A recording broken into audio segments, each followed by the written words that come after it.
Bom, então, estou mostrando para vocês basicamente um resumo do que fizemos na aula anterior, beleza? No vídeo anterior, que basicamente começamos a abordar o problema de como descrever o movimento de um corpo rígido, certo? Ou seja, estamos aqui inseridos no problema da cinemática do corpo rígido, beleza? Que neste caso o corpo rígido que estamos descrevendo, esta coisa este cilindro, né? Eu escolhi aqui um cilindro só para exemplificar esse caso, nessa situação. Bom, e o objetivo, o intuito deste exercício que fizemos na aula anterior descobrir, né, como é que são descritas as rotações desta coisa, beleza? As rotações desta coisa. Estamos focando no problema da rotação, certo? Falamos que, olha, este negócio pode se movimentar, pode ter um movimento de translação, ou pode ter um movimento, e também, né, pode ter um movimento de rotação. Mas, por enquanto, vamos focar no movimento de rotação só. Ou seja, este cara está fixo, tem um ponto ali fixo e só pode rotar. Beleza? Ele só pode rotar ali em relação com aquele ponto fixo.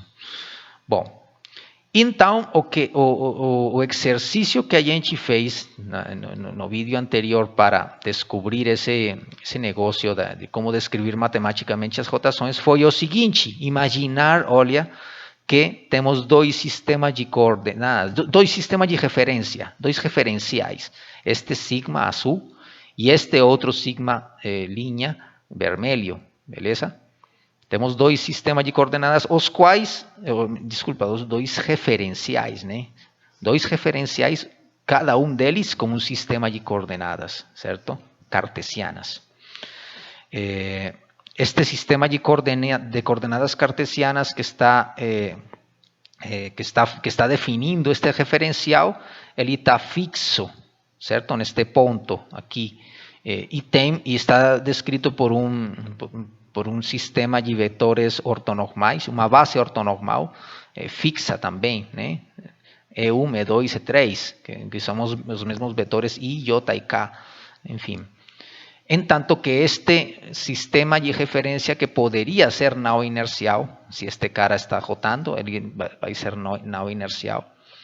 Ele está descrito por um sistema de eixos que estão aqui presos nesse corpo, certo? Ou seja, se este corpo, por exemplo, se este corpo vai rotar, certo? Vai fazer assim, então os eixos também eles rotam junto com ele, tudo bom? Ou mesmo estes versores E1, E2, E3 linha, tudo bom? Então, o exercício que a gente fez foi imaginar que existem dois referenciais sigma e sigma linha que observam, certo? Uma grandeza física vetorial, um vetor V. Imaginem que esse vetor é qualquer coisa, certo? Um campo elétrico, um campo magnético, uma força, sei lá, alguma coisa ali que representa um fenômeno físico, beleza? E nos perguntamos, olha, como estão relacionadas, como se relacionam as componentes dessa grandeza física, desse vetor, descritas desde o referencial azul e as descritas no referencial vermelho, certo? As que estão, digamos que descritas desde o referencial azul, certo? São aquelas que não têm aquela linha, são estas VI, estão aqui. As três componentes deste vetor são V1, V2, V3, sem linha, certo? Expressas nesta base ortonormal. En tanto que as componentes deste mesmo vetor, mas observadas desde o referencial sigma linha, são aquelas que têm esta linha aqui. E encontramos, beleza? Encontramos que a relação entre umas e outras, entre estas com linha e estas sem linha, é através desta relação que está aqui em amarelo, beleza? É através desta relação que está aqui aqui neste quadrinho amarelo. E observamos que aparecem uns coeficientes AJI. Beleza? AJI. Então, que significado tem esses coeficientes AJI? Beleza, esses AJI são, aqui como estamos aqui, como estamos mostrando aqui nesta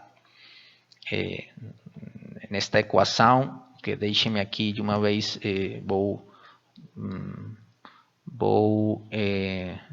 aqui vou apagar este numerinho. Esta era a equação 2 do anterior vídeo, né? Aqui vou ressaltar esta equação que é importante. Então, esses AJI, certo? São são os coeficientes, certo? Que representam o produto escalar, como vocês estão observando ali nessa equação, o produto escalar, entre o j.º versor do referencial vermelho, com linha, e o i.º versor do referencial azul, sem linha, certo? Dado que estes são versores, ou seja, vetores unitários, quando vocês fazem este produto ponto,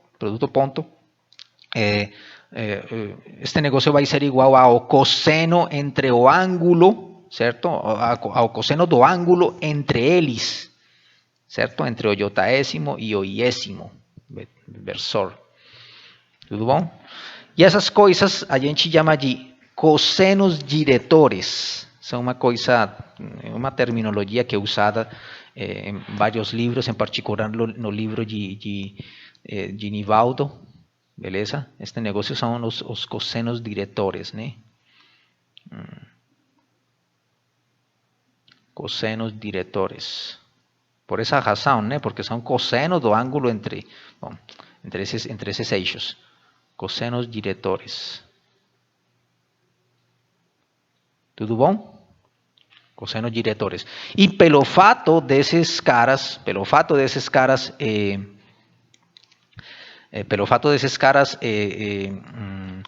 representar um cosseno de um ângulo entre e outro eixo, certo? A gente pode imaginar, ou melhor, a gente pode interpretar que esses coeficientes, eles codificam rotações, beleza? Rotações. Ou seja, é como se a gente, quando a gente tem, sei lá, vamos por um exemplo aqui. Vamos por um exemplo em particular aqui. Olha. Imaginem você, aqui vou desenhar este cara, esta mesma coisa. Deixe-me aqui desenhar este mesmo negócio. Bom, vou levar todo este negócio para aqui para o lado. Por enquanto vou apagar aqui. Ou seja, imaginem que este cara eu vou pôr por aqui agora, só para simplificar. Esqueçam aqui este vetor. Este vetor, vamos a esquecer este vetor, beleza? Bom, este sigma linha agora eu vou pôr aqui numa outra parte. Mas olha, imaginem que esta coisa a gente coloca aqui, só para simplificar o esquema. Vamos ver se o negócio dá para... Nossa, o que foi?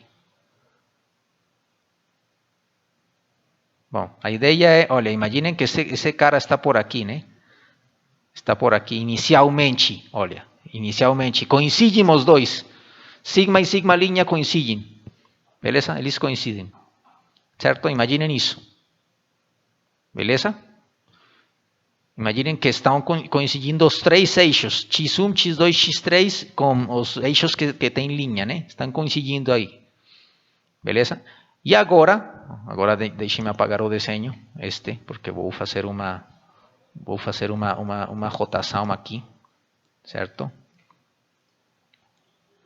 Agora imaginem que a gente faz o seguinte, faz uma rotação.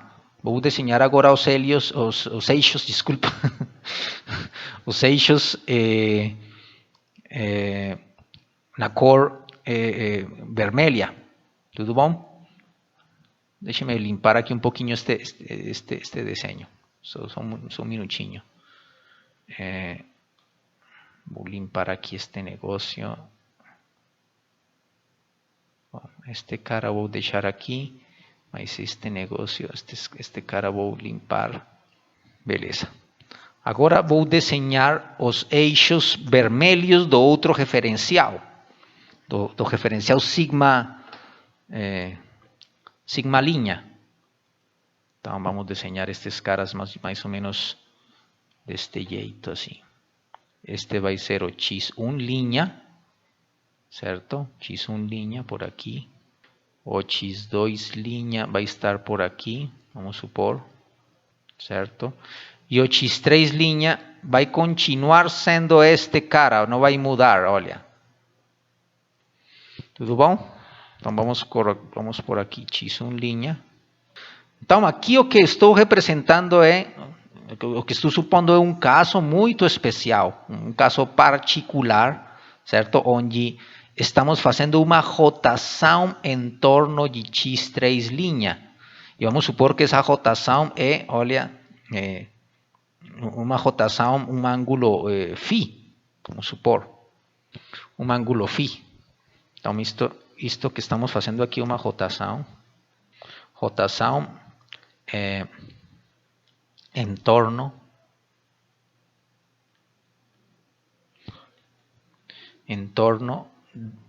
da direção, bom, eu vou por aqui, em torno do eixo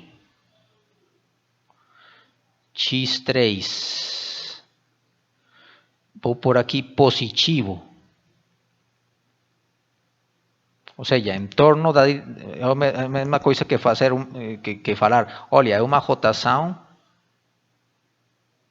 em torno do vetor deste versor E3, certo? Em torno de E3. Um ângulo φ, beleza? Nossa. Então, simplesmente imaginem que aquele cilindro, né? Aquele cilindro que tem este eixo de simetria, que x3 linha é o eixo de simetria, aquele cilindro que não estou desenhando aqui para não complicar o desenho.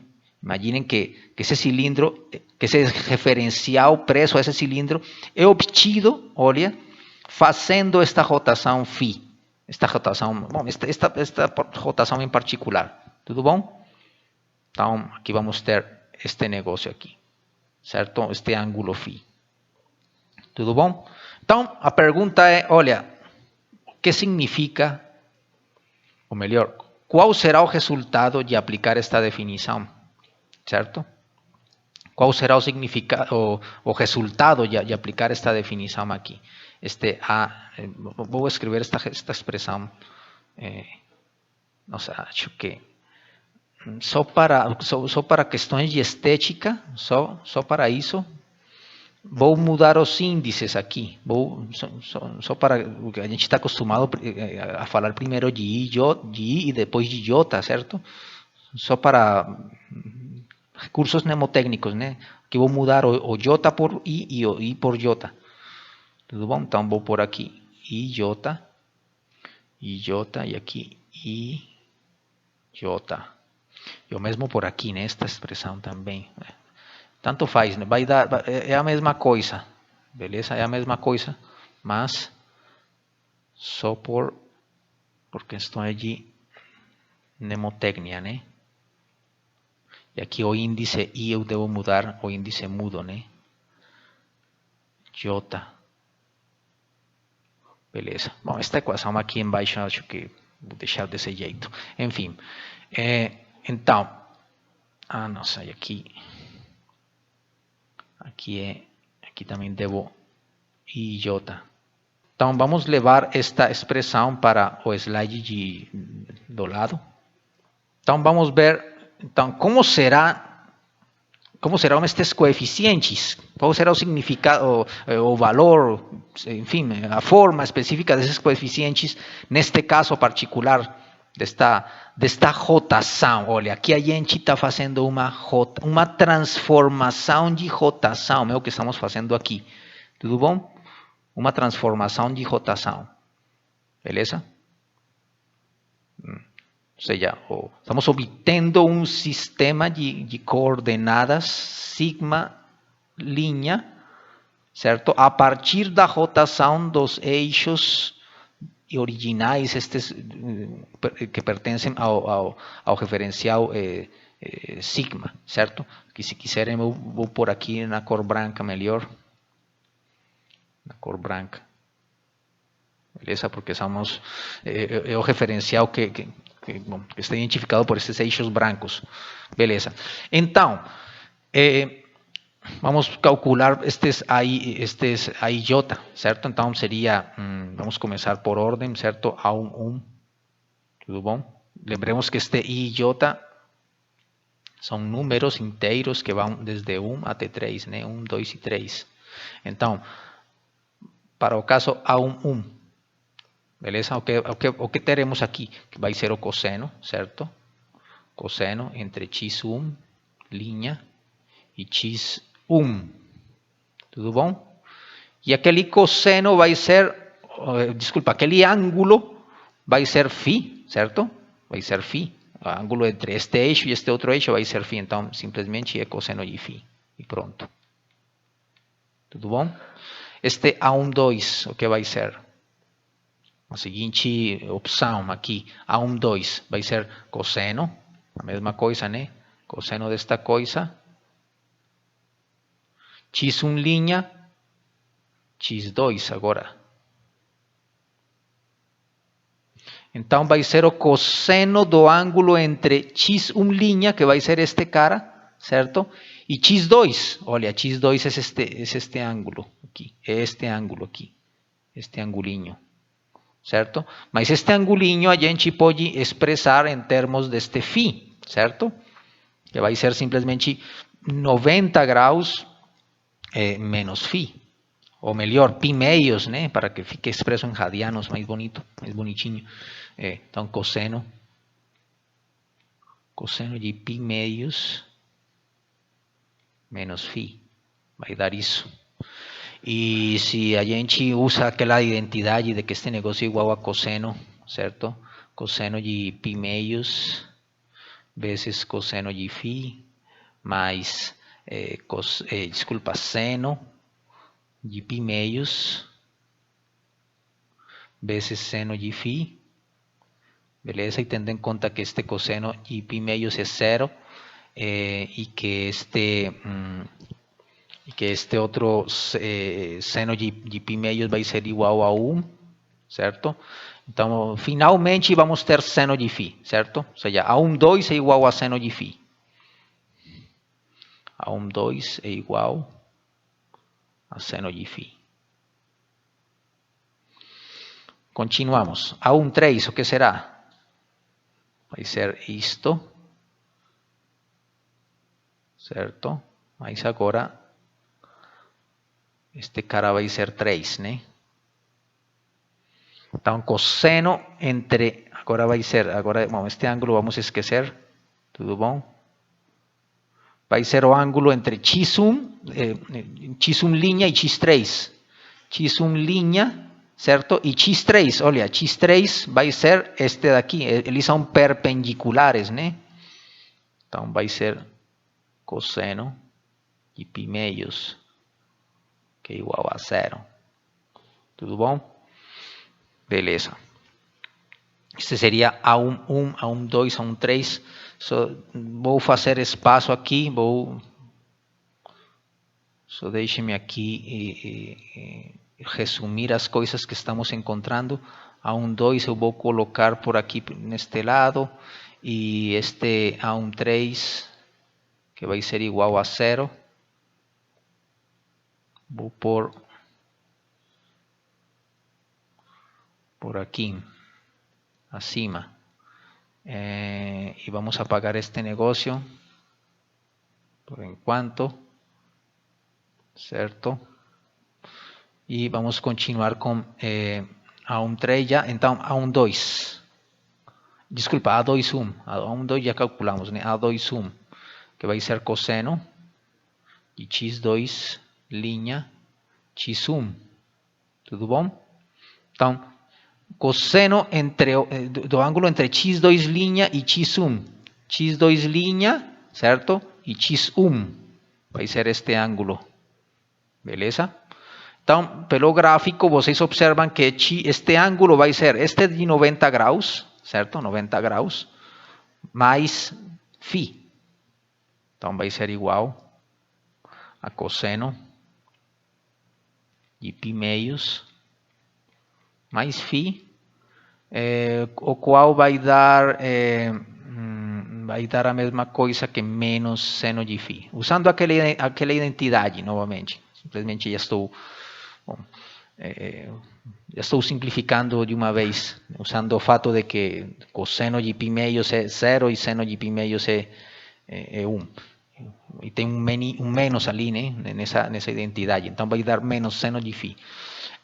Agora, A22, o que vai ser isso? Cosseno de x2 linha x2. Tudo bom?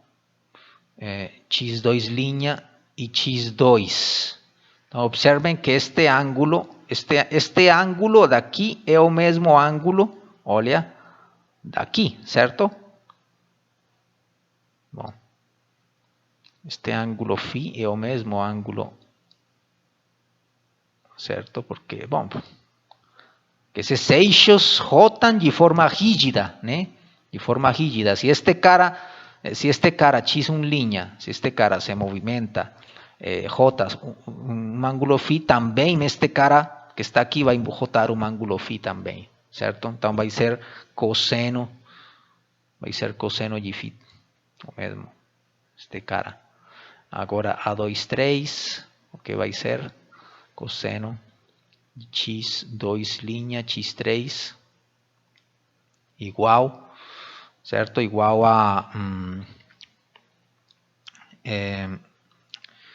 x2 linha e x3. Ah, beleza. Então, x2 linha e x3, olha, aqui este cara, certo? Este eixo, esta linha e esta outra linha formam um ângulo de 90 graus. Então, vai ser cosseno de π meios, que vai dar 0.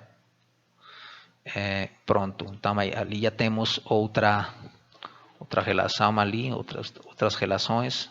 Deixe-me aqui arrumar um pouquinho. A21 é igual a isto, certo? A22 é igual a isto daqui. A23 é igual a 0. Bom, vamos colocar o 0 aqui. Enfim. E então, deixe-me apagar aqui esta parte. E temos, então, estas outras relações.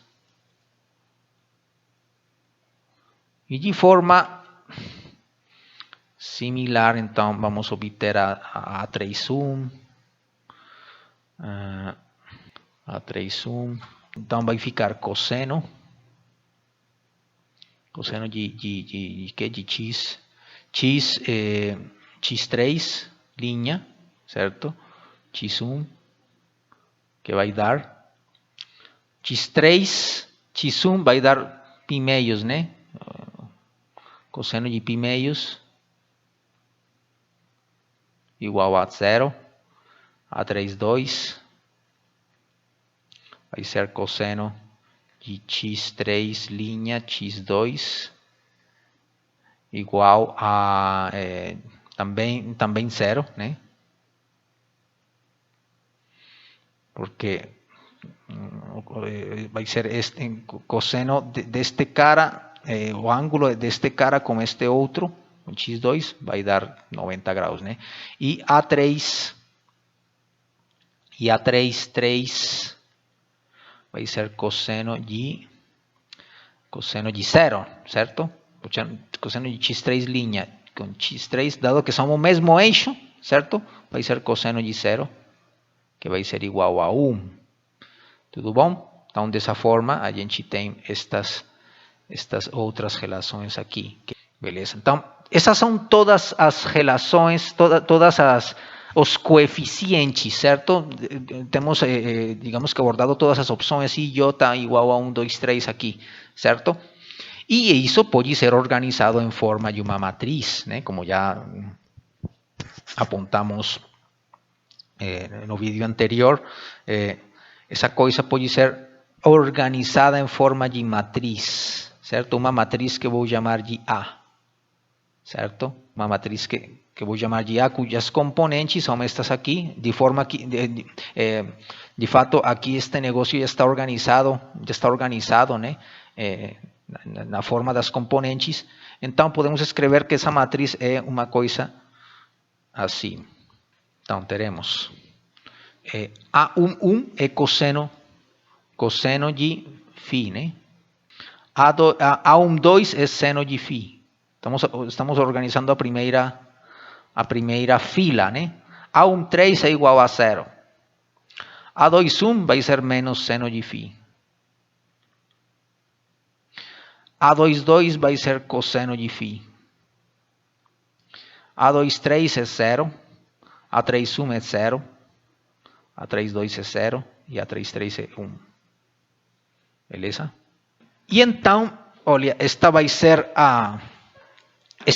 a forma específica que vai ter aquela matriz de coeficientes, aquela matriz de rotação, certo? Aquela matriz cujas componentes em geral estão dadas por estas relações, certo? Neste caso particular, né? Este vai ser um caso muito específico, certo? De uma rotação em torno do eixo x3, linha. E essa rotação é positiva, né? Ou seja, é no sentido positivo, assim, levando este ângulo no sentido anti-horário, né? Lembremos que essas rotações estão definidas usando a regra da mão direita. Se vocês colocam o polegar nesta direção do versor E3, quando fecham a mão, certo? Direita, vai ser nesta direção que estamos indicando aqui neste ângulo. Bom, então, essa rotação em torno do eixo x3, um ângulo, certo? Um ângulo φ. Tudo bom? Então, aqui, de fato, olha, em torno do eixo x3 em linha, né? O que estamos tomando como referência é o eixo x3 branco, né? Esta é a referência. E estamos obtendo um novo sistema de eixos vermelho, beleza? Fazendo essa rotação. Então, esta coisa, usualmente nos livros, na literatura, ela é representada com este símbolo. Com este símbolo. Este negócio é igual a R, matriz de rotação em torno do eixo 3, certo? Um ângulo φ. R3φ. Beleza? R3φ. Ou seja, esta A vai ser, neste caso particular, a matriz de rotação em torno do eixo C. Em torno do eixo 3, um ângulo φ. Fazendo exatamente a mesma, digamos, um exercício similar, certo? Vocês podem provar facilmente que se, por exemplo, vocês fazem agora, vocês consideram outro tipo de rotação, certo? Vamos supor que vocês consideram outro tipo de rotação, por exemplo, uma rotação em torno do eixo, agora vocês escolhem, por exemplo, o eixo x2, por exemplo, por falar alguma coisa, não sei. Vocês escolhem o eixo x2 para fazer a rotação, certo? Tudo bom? E então, aí vocês vão calcular, fazendo um exercício similar a este que fizemos aqui, vão poder comprovar que quando vocês têm, olha, uma rotação em torno de x2, por exemplo, aquela matriz, aquela A, certo? Bom, esta A de fato estou representando com uma outra linha aqui. Não é assim, sino acho que a outra linha. Bom, eu costumo usar uma notação mais ou menos deste jeito assim, né, para diferenciar as matrizes dos vetores, enfim. Igual a uma matriz R2, só deixe-me mudar aqui a notação aqui do lado. Este R2 vai ter esta forma, olha. Vai ter a forma de cosseno. Bom, uma rotação em torno de x2, digamos que um ângulo φ. Vamos, um ângulo φ. Então aqui teremos cosseno. Bom, vamos ter várias componentes. Ser uma matriz 3x3 também. Então teremos aqui cosseno de φ, seno de φ, 0. Aqui teremos 0, 1, 0. Aqui teremos menos seno de φ, cosseno de φ, 0. Beleza? Esta vai ser uma matriz que representa a rotação. Não sei, aqui é um ângulo φ. Estou esquecendo de escrever, determinar, especificar o ângulo de rotação, o ângulo φ, certo? Em torno do eixo 2, do eixo x2. Esta vai ser o resultado. Vocês podem provar isso facilmente. E, por outra parte, se vocês fazem também um exercício, a mesma pergunta, mas agora, se vocês fazem uma rotação, se vocês se perguntam por uma rotação em torno de x1, por exemplo, agora vai ser o eixo que vai ficar fixo, vai ser x1 e os outros dois vão rotar, né? E vamos supor que o ângulo de rotação, vamos mudar aqui a letra, vai ser θ, né? Um ângulo θ. Beleza? Então, ali o que vamos ter vai ser uma equação similar a esta, certo? Mas a posição vai mudar, né? A posição dessas componentes ali. Deixe-me ver. 3, aqui vai ser... desculpa, aqui é 1. Aqui vai ser 1. E, bom, deixe-me ver. Não vou apagar tudo isto. E aqui teremos, então, 1, 0, 0, 0, cosseno de θ. Aquele esquema cosseno de θ, seno de θ, vai aparecer também ali nessa mesma ordem. Vocês podem perceber isso, né? Menos seno de θ, cosseno de θ. Tudo bom?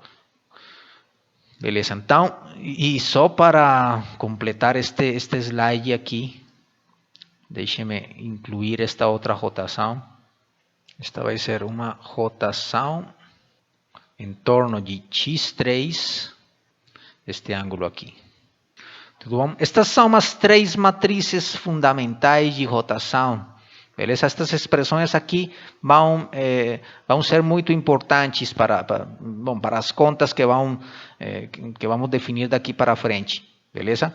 Em particular, mais para frente, quando a gente esteja falando sobre os movimentos possíveis de um corpo rígido e quando a gente esteja usando aquela convenção usual dos ângulos de Euler, certo? Bom, esses ângulos de Euler vão estar expressos em termos destas matrizes aqui, beleza?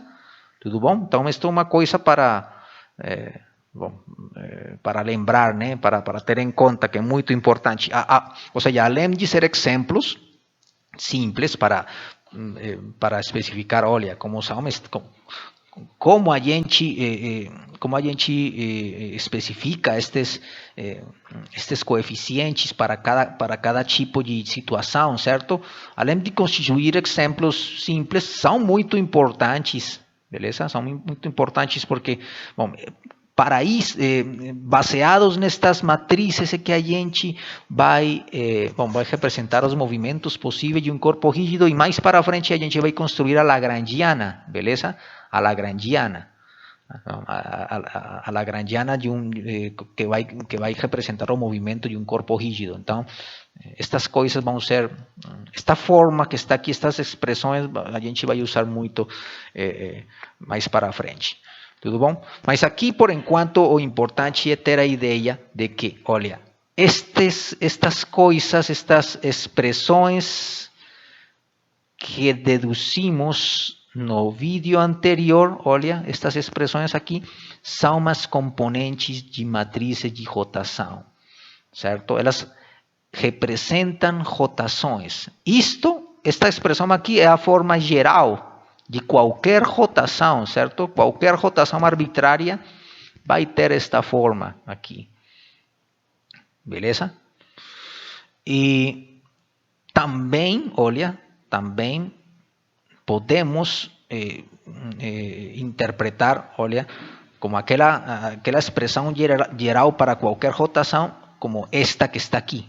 Tudo bom? Lembrem que a gente encontrou na aula anterior, bom, depois de fazer um monte de contas um pouquinho chatas ali, mas que finalmente levaram a este resultado bem importante, certo? De que, olha, as componentes dessa matriz A, certo? Elas não são todas independentes, tem relações de dependência que são estas aqui, certo? Essas relações de dependência podem ter uma representação matricial muito interessante do qual vamos falar aqui agora, beleza? Tudo bom? Ou seja, é possível mostrar que partindo desta expressão, beleza? Partindo desta expressão, podemos mostrar que aquelas matrizes são ortogonais. Ou seja, uma matriz ortogonal é aquela que, olha, lembremos o que é uma matriz ortogonal. Matriz ortogonal.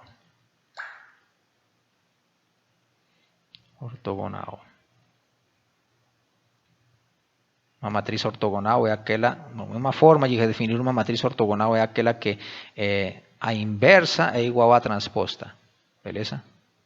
Uma matriz ortogonal. E vamos mostrar que é possível construir esta relação para o caso de se as componentes dessa matriz A satisfazem esta relação, é possível chegar a isto, beleza? Então, para isso, bom, vamos, deixe-me aqui copiar este negócio aqui, este outro slide.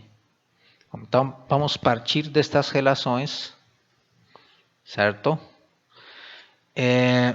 Aqui só deixe-me fazer uma mudança de índices, novamente por questões de estética e de nomenclatura, e de, como se chama isso, bom, para memorizar melhor, K igual a 1, vou mudar o índice I pelo K, então aqui vai ser IK, KI, certo?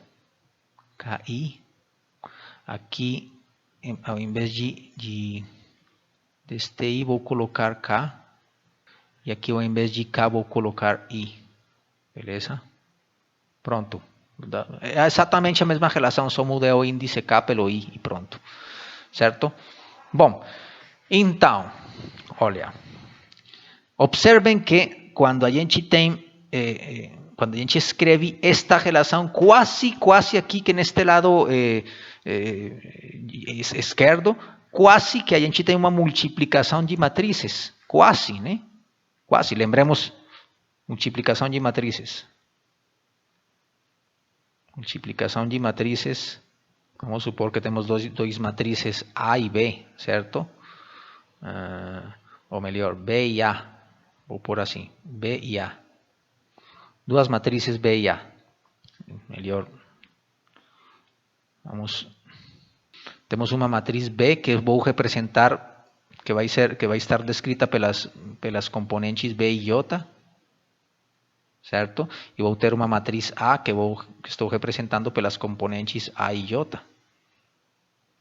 Azinho e bezinho são as componentes dessas matrizes A e B, certo? Então, quando a gente multiplica, por exemplo, B vezes A,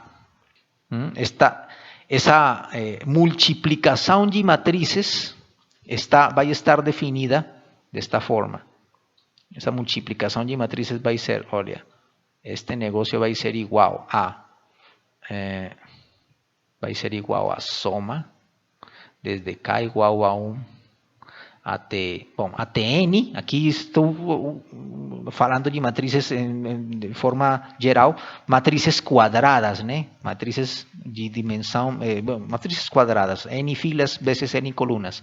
Então, K igual a 1, desde K igual a 1 até n, de, então, nesta ordem, né? Nesta mesma ordem aqui, B, certo?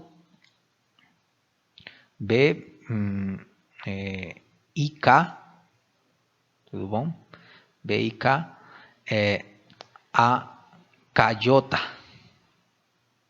certo? Tudo bom? Ou seja, em outras palavras, quando a gente multiplica duas matrizes, certo? O resultado vai ser uma terceira matriz, né? Uma terceira matriz. Beleza? Cujas componentes, olha, cujas componentes a gente vai representar, aquela matriz vai ter componentes que eu vou chamar de C e J. Tudo bom? E essas componentes vão ser iguais, certo? A isto. Tudo bom? Uma forma mais simplificada de escrever isso,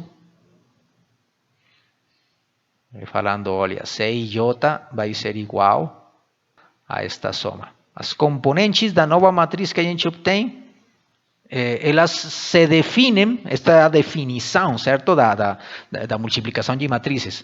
Elas se definem como, se definem fazendo esta operação, simplesmente isto. Então, observem que aqui nesta definição, certo, a gente está multiplicando, olha, este índice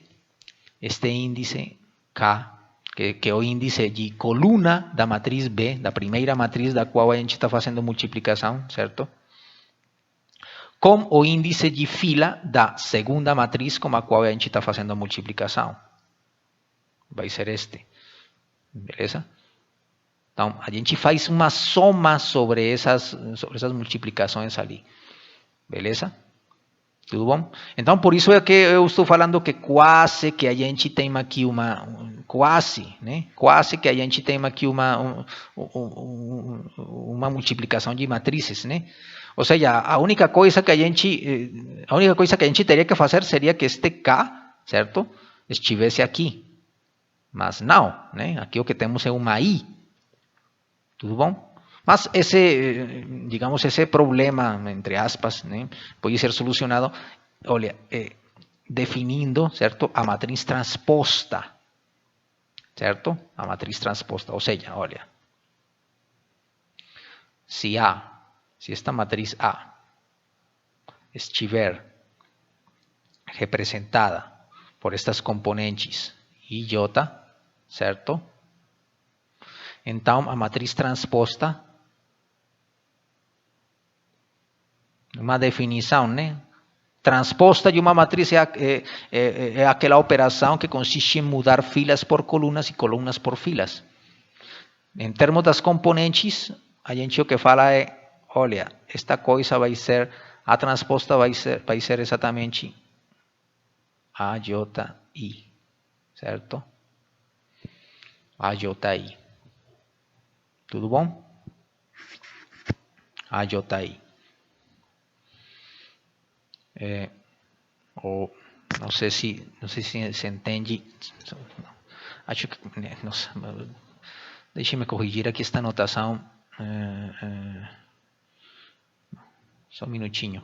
Acho que dá para entender melhor assim, desta forma. Olha. Temos aquela matriz A. Tudo bom?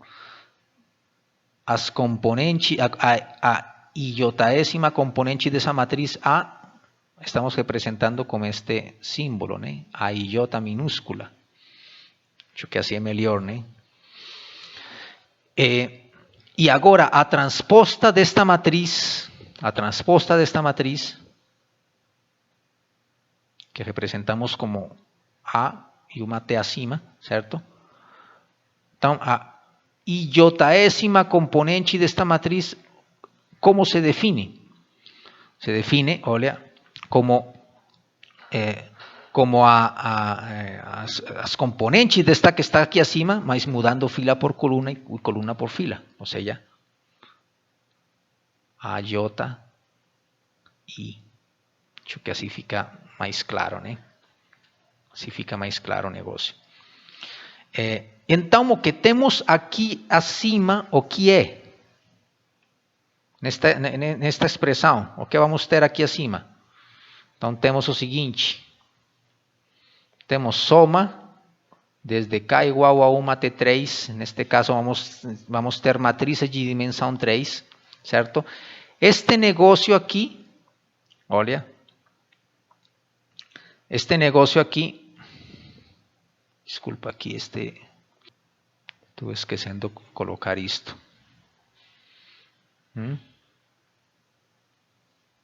Estas são a componente iotaésima da matriz transposta, certo? Então, é uma A com uma T aqui acima, beleza? Então, essas componentes, olha, essas componentes equivalen a invertir a fazer a inversão desta ordem aqui, certo? Então, aqui o que temos, este AKI é a mesma coisa que escrever, certo? A transposta IK, tudo bom? A transposta IK é a mesma coisa. Escrever isto é o mesmo que escrever isto, de acordo com esta definição que está aqui acima. E o restante vai continuar igual. Beleza? Então, temos esta expressão. E este negócio se é uma multiplicação de matrizes. Se é a definição da multiplicação de matrizes. Ou seja, que aqui o que a gente tem é, em forma matricial, o que a gente tem é uma matriz transposta, A, certo? Que está multiplicando a uma matriz A, certo? Igual, e aqui nesta parte o que vamos ter? O resultado vai ser uma matriz com diagonais iguais a 1, com uma diagonal igual a 1 e as outras componentes 0. Beleza? Essas são esta expressão das componentes, o delta de Kronecker é a expressão das componentes da matriz identidade. A matriz identidade eu vou representar aqui como esta aí. Beleza? Vários livros é representada como um número 1, certo? Como um número 1 aqui, um número 1 assim esquisito, enfim. Eu vou preferir usar esta notação aqui. Beleza? Igual a I, identidade. Então, A transposta vezes A igual a identidade. Beleza? Então, esta vai ser a expressão equivalente, ou seja, esta expressão que está aqui, em forma matricial, esta expressão que está aqui em verde, em forma matricial, vai se escrever como A transposta vezes A igual a identidade. Tudo bom?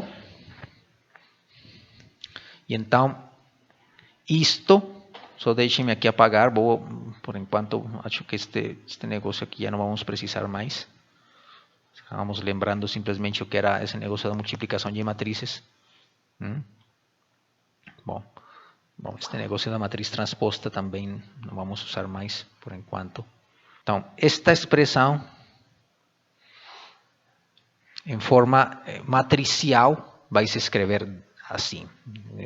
Vocês observam que esta notação aqui é bem mais compacta, certo? É possível mostrar também que a gente pode escrever, olha, A transposta, olha, a gente pode escrever A transposta vezes A. É a mesma coisa que escrever A vezes A transposta. Tudo bom? Igual a identidade. Vai também dar a mesma coisa. Beleza? Então, esta vai ser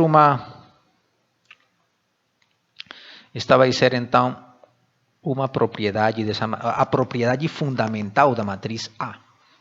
Tudo bom? E a partir desta propriedade, vamos pegar esta coisa aqui. E se multiplicarmos pela inversa da matriz A, vamos supor que A é uma matriz que tem inversa, né? Então, se multiplicarmos a ambos os lados, no lado esquerdo e no lado direito, pela matriz inversa, então vamos multiplicar isto pela matriz inversa. Ou seja, temos este negócio assim e multiplicamos pela matriz inversa. Uma coisa, né? Aqui nesta álgebra de matrizes, quando a gente faz uma multiplicação pelo lado direito, aqui nesta parte, a gente também tem que fazer a multiplicação pelo lado direito nesta outra parte. Beleza? Lembremos que a multiplicação de matrizes é uma operação onde a ordem é importantíssima, né? A ordem, ou seja, em geral, a multiplicação de matrizes não é comutativa, em geral, né? Não é comutativa. Tudo bom? Então, bom, se eu multipliquei aqui pela matriz inversa pela direita, aqui também devo multiplicar pela direita. Bom, agora, aqui, este negócio a gente pode usar a propriedade associativa, beleza? Então, a gente pode escrever, olha, A transposta, certo? A transposta vezes A inversa igual. Então, a identidade vezes qualquer matriz vai dar a mesma matriz, beleza? A identidade vai ser o elemento neutro da multiplicação de matrizes, tudo bom? Então, vai dar isto menos 1. E aqui, este negócio, A vezes a inversa, vai dar a identidade, tudo bom? Então, chegamos à conclusão de que a transposta dessa matriz vai ser a identidade, a matriz inversa, ou melhor, a matriz inversa daquela matriz A vai ser a transposta. Então, isso significa que A é uma matriz ortogonal. Tudo bom? A é uma matriz ortogonal. E, bom, esse negócio de que ela seja ortogonal, bom, vai ter várias propriedades interessantes, beleza? Por exemplo, esta vai ser, obviamente, esta vai ser uma propriedade, esta que está aqui, certo? Esta propriedade, que praticamente é esta mesma, certo? Bom, e também esta outra coisa, esta outra propriedade. Quando vocês pegam o determinante de uma matriz ortogonal, quando vocês pegam o determinante de uma matriz ortogonal, usando esta propriedade aqui, olha, determinante de esta coisa, tudo bom? Este negócio vai ser igual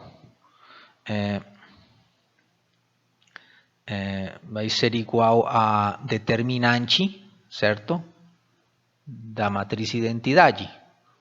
Tudo bom?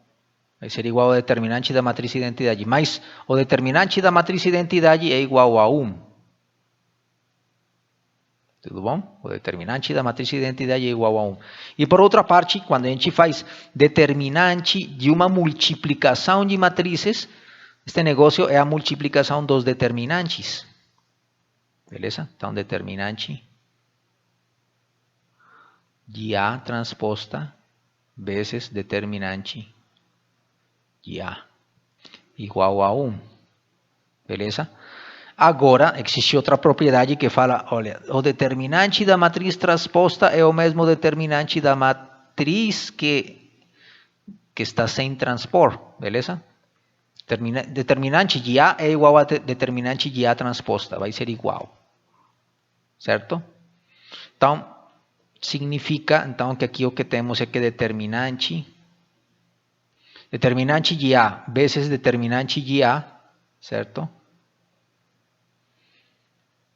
Vai ser igual, desculpa, determinante de A vezes determinante de A vai ser igual a determinante ao quadrado, igual a 1. E se vocês isolam aquele determinante, então aqui vamos ter duas opções. Ou esse determinante é 1 ou é menos 1. Vamos ter duas opções ali. Beleza? Então, em geral, para as matrizes ortogonais é satisfeita esta relação. Ou elas têm determinante 1, ou elas têm determinante menos 1. Tudo bom? Então, olha, vou deixar como exercício para vocês fazerem com calma, em casa. Calcular o determinante destas matrizes que estão aqui. Beleza? Calcular o determinante e observar se elas vão dar 1 ou menos 1, certo? Calcular o determinante dessas coisas. Então, exercício. Mostrar, vou dar a resposta de uma vez, para mostrar que o determinante da matriz, por exemplo, da matriz de rotação em torno do eixo 1, certo? Um ângulo θ vai ser igual a 1, beleza? Também o determinante da matriz de rotação, um ângulo φ, em relação em torno do eixo 2, é igual também a 1. E também que o determinante da rotação em torno do eixo 3, um ângulo φ, vai ser também igual. Vai ser também igual a 1. Tudo bom? Ou seja, nunca vocês vão encontrar um numerinho menos 1 quando estiver lidando, quando estiver fazendo contas do determinante de uma matriz de rotação. Beleza? Ou seja, isto é, digamos que este vai ser a manifestação de um eixo, de um fato fundamental, né? As matrizes de rotação, ou melhor é porque fique mais bonitinha a frase.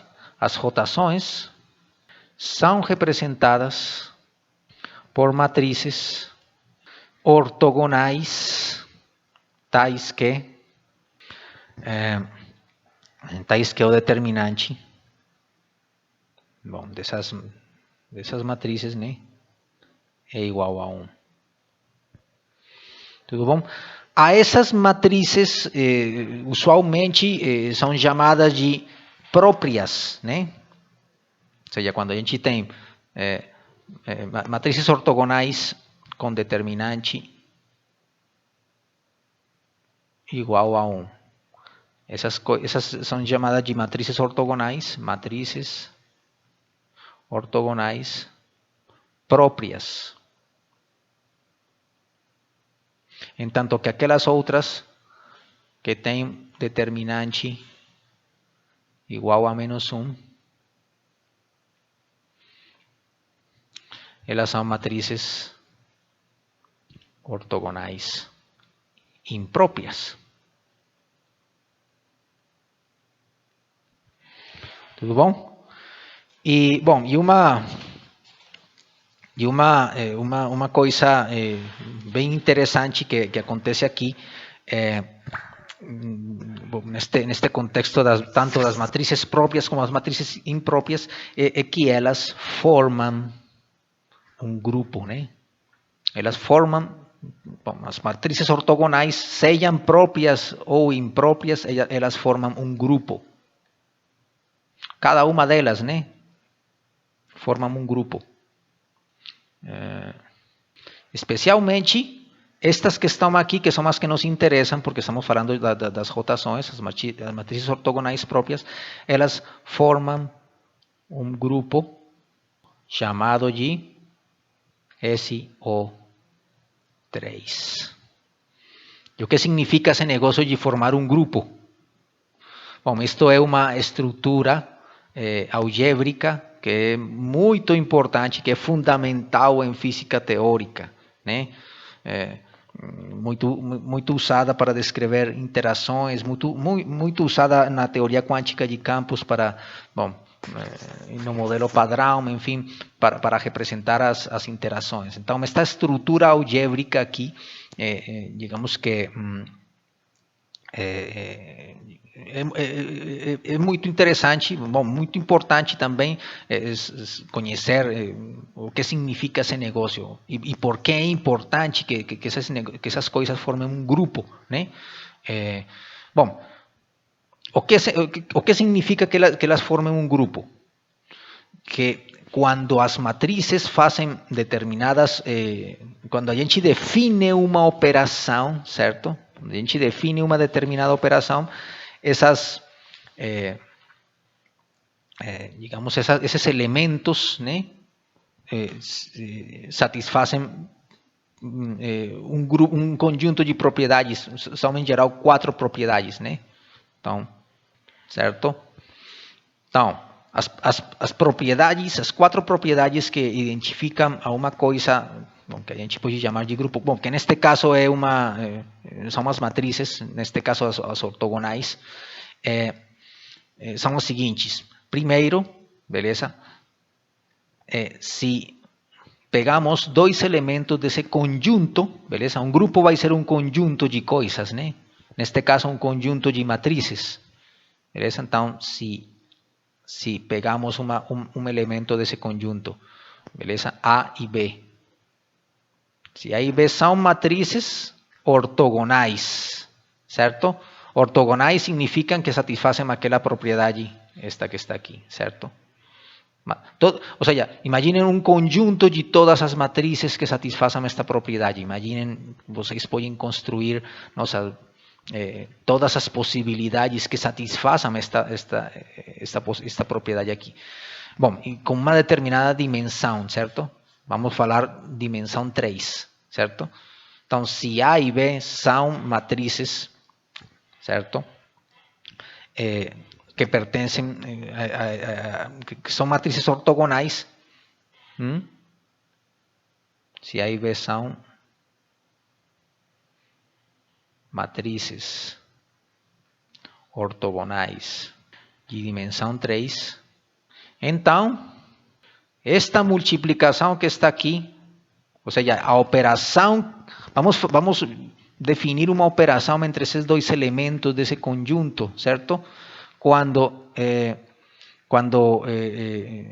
definimos essa operação, que neste caso vai ser a multiplicação de matrizes, esta multiplicação também ela é uma matriz ortogonal de dimensão 3, certo? Também. A vezes B também é uma matriz ortogonal de dimensão 3 também. É possível mostrar isso, certo? Como mostrar isso? Bom, usando aquela propriedade, né? Usando esta propriedade, se quiserem, né? Ou usando esta outra propriedade, certo? Vocês podem mostrar que multiplicando 2 elementos desse conjunto, certo? Multiplicando em forma matricial, né? Esses 2 elementos, o resultado vai ser uma matriz ortogonal de dimensão 3. Beleza? Outra coisa, para abreviar toda esta, olha, porque é cansativo, né, escrever, olha, se A e B são matrizes ortogonais de dimensão 3. Bom, toda esta coisa pode se abreviar falando, olha, a mesma frase pode ser escrita como se A e B pertencem, certo? Pertencem. Então, são matrizes ortogonais de dimensão 3. Então, vamos chamar a esse grupo O3, certo? Toda esta coisa vai identificar, este símbolo aqui vai identificar, olha, conjunto, este vai ser o conjunto das matrizes ortogonais de dimensão 3. Ou seja, matrizes quadradas de 3x3 componentes, certo? Conjunto das matrizes ortogonais de dimensão 3. Beleza? Isso é o que significa este negócio. Então, se A e B, certo, pertencem a O3, então A vezes B também pertence a O3. Certo? Então a gente escreveria, então, A vezes B vai pertencer a O3. Tudo bom? De fato, olha, vamos, já que temos especificado o que significa este negócio de O3, de fato é a nomenclatura usual para identificar esse conjunto, certo? O conjunto das matrizes ortogonais de dimensão 3. Olha, beleza, então vamos apagar esta frase que está aqui, longa, e vamos escrever esta que é mais curtinha, certo? Se A e B pertencem a O3, então A vezes B também pertence a O3. Então, esta é uma propriedade, é uma das propriedades, é um dos requisitos para que esse conjunto forme um grupo, né? Beleza? Outro requisito qual vai ser? Então, se a gente tem, beleza, três matrizes, três matrizes A, B, que pertencem ao 3, certo? A, B e C. E faz uma multiplicação entre elas, desta forma. Tudo bom? Então,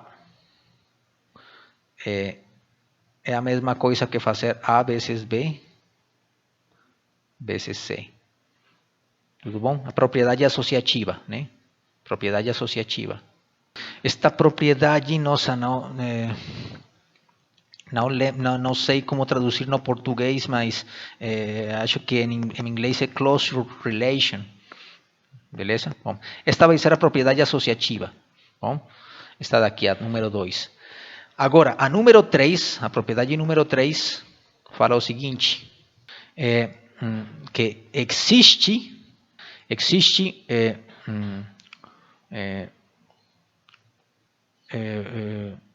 um elemento, uma matriz I que pertence a esse conjunto de matrizes ortogonais de dimensão 3, tal que quando a gente multiplicar essa matriz, né, esse I, vezes qualquer outra matriz desse mesmo conjunto, vai dar o mesmo que fazer isto, A vezes I, e o resultado vai dar a mesma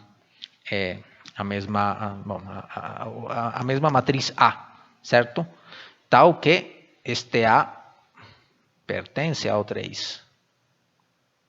Tudo bom? Esse elemento, essa matriz I, a gente chama de identidade, né? Existe uma matriz identidade, certo? Então vamos falar aqui, existe uma identidade, uma matriz identidade, que estamos representando como aquela aí, tal que satisfaz esta relação que está aqui, beleza? E por outra parte, que vai ser a outra propriedade, bom, a última propriedade, o último requisito para que este negócio seja um grupo, vou colocar aqui, é que para cada, ou melhor, para todo, né? É a mesma coisa, né? Para cada elemento, para cada matriz A que seja um elemento desse conjunto, O3, certo? Existe. Então, esta palavrinha existe é representado usualmente assim, né? Vocês sabem, né? Existe, então vou usar aqui para abreviar. Para cada A em O3 existe inverso, né? Existe elemento que é o inverso, que também pertence a O3, certo? Tal que, quando a gente multiplicar, deixa-me aqui fazer espaço, quando a gente multiplicar A pelo inverso, tudo bom? Vai ser o mesmo que o inverso vezes A, e o resultado vai dar a identidade. Tudo bom?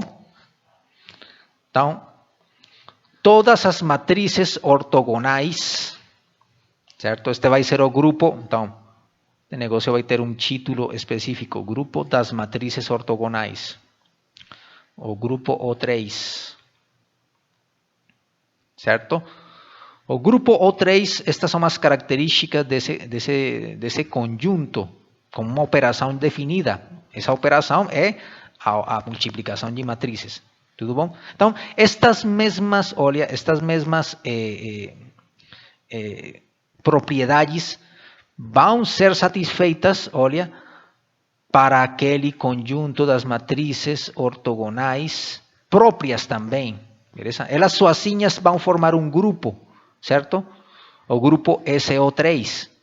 Ou seja, vocês vão, ou seja, estas mesmas propriedades vocês irão enunciar da seguinte forma. Por exemplo, se A e B são matrizes, se A e B são matrizes ortogonais de ordem 3, cujo determinante é igual a 1, certo? Então, quando a gente multiplica duas delas, o resultado vai ser também uma matriz, certo? Uma matriz ortogonal de dimensão 3, cujo determinante é 1, ou seja, uma matriz ortogonal própria, beleza? E também aqui vai se satisfazer esta propriedade e também esta aqui, e também esta aqui, enfim. Ou seja, independentemente, estas aqui vão formar um grupo, as matrizes ortogonais próprias formam um grupo, estas também vão formar um grupo, certo? Enfim, então este grupo, o grupo O3, é, digamos que o grupo que nos vai interessar especificamente aqui neste curso, porque são as rotações as que estamos usando, os elementos, são as matrizes próprias, os elementos matemáticos que estamos usando para representar as rotações. E estas coisas que estão aqui, olha, estas matrizes que a gente obteve faz pouco tempo, tudo bom? Nossa, agora travou aqui, tá? Estas matrizes são exemplos específicos, são elementos muito importantes, né, desse grupo SO3. Tudo bom? Mas, olha, digamos, esta descrição que fizemos aqui, estas propriedades aqui, digamos que por enquanto é só uma, digamos que é uma informação, com que estou aproveitando para manifestar agora que estamos falando deste negócio do determinante, das propriedades, enfim. Mas vamos, na seguinte aula, no seguinte vídeo, digamos que vamos focar um pouquinho mais nestas propriedades e sua interpretação física, beleza? A interpretação física, por exemplo, o que representa uma multiplicação de matrizes, certo? Só para finalizar aqui, olha, quando a gente faz estas operações matemáticas e quando a gente define esta estrutura de grupo, por exemplo, baseados nessa operação matemática de multiplicação de matrizes, a gente deve ter sempre em conta que essa operação, essa multiplicação, ela representa fisicamente um fato muito importante, beleza? E aquele fato aquele fenômeno é o fenômeno das rotações sucessivas. Tudo bom? Esse vai ser dos tópicos da seguinte aula. Beleza? Rotação. Tudo isto é para basicamente cair ali nesse conceito das rotações sucessivas. Rotações sucessivas. Vocês têm aqui este corpo, certo? E vocês levam ele para outro estado, né? Vamos supor que este negócio vai ficar agora assim desta forma. Mas fazendo uma rotação, certo? Em torno de algum eixo. Em torno do eixo que é perpendicular a este plano, certo? Vocês fazem este procedimento aqui, certo? Levam deste estado para este outro. E depois fazem outra rotação, certo? Que vai ser esta aqui, vamos supor. Beleza? Bom, então para passar desta situação, desta primeira situação para esta outra, vocês fazem uma determinada rotação.